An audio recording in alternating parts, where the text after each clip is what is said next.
नमस्कार। मनोरंजन कहानियाँ चैनल पर आपका हार्दिक स्वागत है। आज हम मुंशी प्रेमचंद्र की कहानी पूस की रात के बारे में पढ़ेंगे।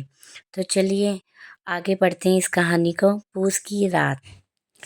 इस कहानी का आरंभ हल्कू नामक किसान से होता है। कहानी के आरंभ में हल्कू सैना भैया को पैसे देने की बात कहता है, किंतु उसकी पत्नी मुन्नी कहती है कि अगर उसे 3 रुपये दे दिए तो कंबल कहाँ से आएगा और इस कड़ाके सर्दी की रात में खेत की रखवाली कैसे होगी। वह फसल के आने पर उसे पैसे लौटाने की सलाह देती है। इस बात को सुनकर हल्कू सोच में पड़ गया कि अगर उसने पैसे नहीं लौटाए तो सैना भैया उसे गालियाँ देगा, उसे खड़ी खोटी सुनाएगा।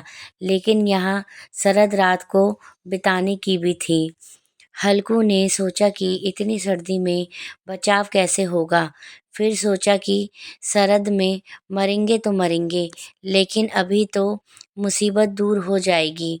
तो उसने अपनी पत्नी मुन्नी से कहा कि ला पैसे दे दे, कम से कम गला तो छूटे। कंबल के लिए कोई दूसरा तरीका निकाल लेंगे। मुन्नी गुस्से भरी आंखें लेकर कहती है, क्या उपाय होगा? कोई मुफ्त में पैसे देने से रहा। वह अपनी मन की भड़ास निकालते हुए बोली कि ना जाने कब ये उधार चुकता होगी, ब्याज पे ब्याज बनिया वसूल करता जाता है। मुन्नी अपने पति पर बरसते हुए कहती है कि खेती छोड़कर मजदूरी क्यों नहीं करते, कम से कम 2 वक्त का पेट तो भरे, ऐसी खेती से बाज आए। और वह हल्कू को पैसे देने से मना कर देती है। इस पर हल्कू उदास मन से बोलता है कि गाली खाने से अच्छा पैसे देना ठीक है। तब हल्कू की पत्नी ताक पर से पैसे लाकर देती है। हल्कू उन पैसों को सैना को दे आता है जो उन्होंने कंबल लेने के लिए जमा किए होते हैं, किंतु ऐसा हो न सका। पूस की रात। शाम होते ही हल्कू अपने खेत की रखवाली के लिए निकल पड़ता है। उसके साथ साथ उसका कुत्ता जबरा भी उसके साथ चला जाता है। हल्कू खेत में एक पुराने गधे की चादर ओढ़कर एक किनारे बैठ जाता है और कांपता रहता है। उसके खाट के नीचे उसका कुत्ता कू कू कर रहा था, तो वह अपने कुत्ते जबरा से ही बातें करने लगता है और उससे सुनाता है अगर घर में ही रहता तो उसे सर्दी नहीं लगती, अब यहाँ अपनी नानी को याद करके रो। जबरा ने पड़े पड़े अपनी दुम हिलाई। हल्कू अपना हाथ निकालकर जबरा की पीठ पर फेरने लगा और बोला कि साथ मत आना कल से, वरना इस कड़ाके की ठंड में ठंडे हो जाओगे।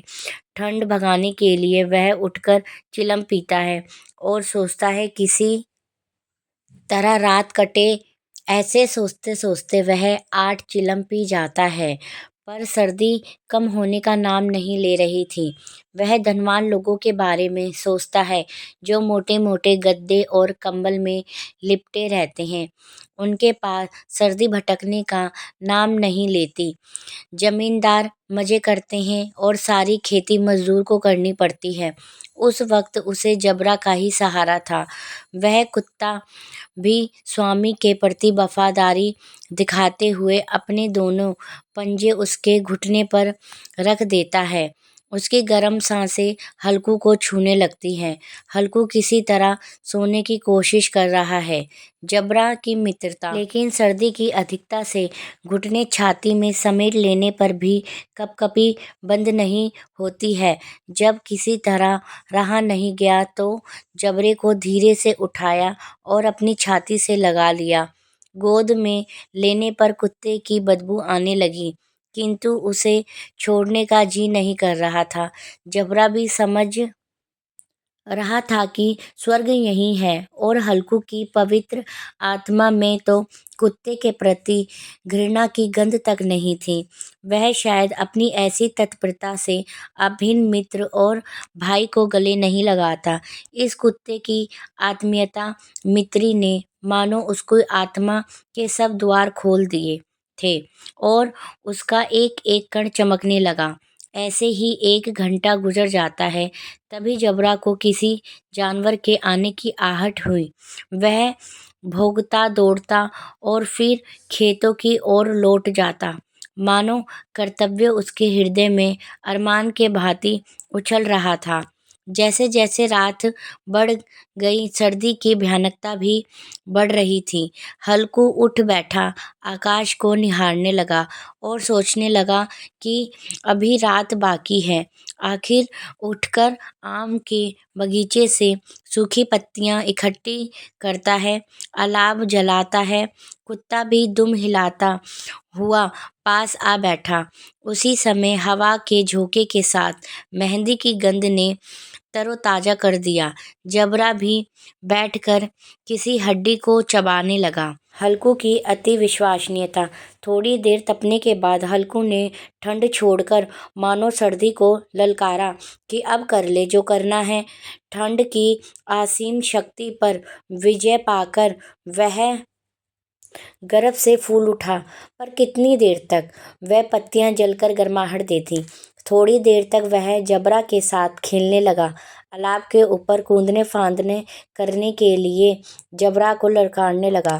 पर आखिर ये खुशी थोड़ी सी देर में हवा हो गई। अब वहां राख की ढेरी लगी थी।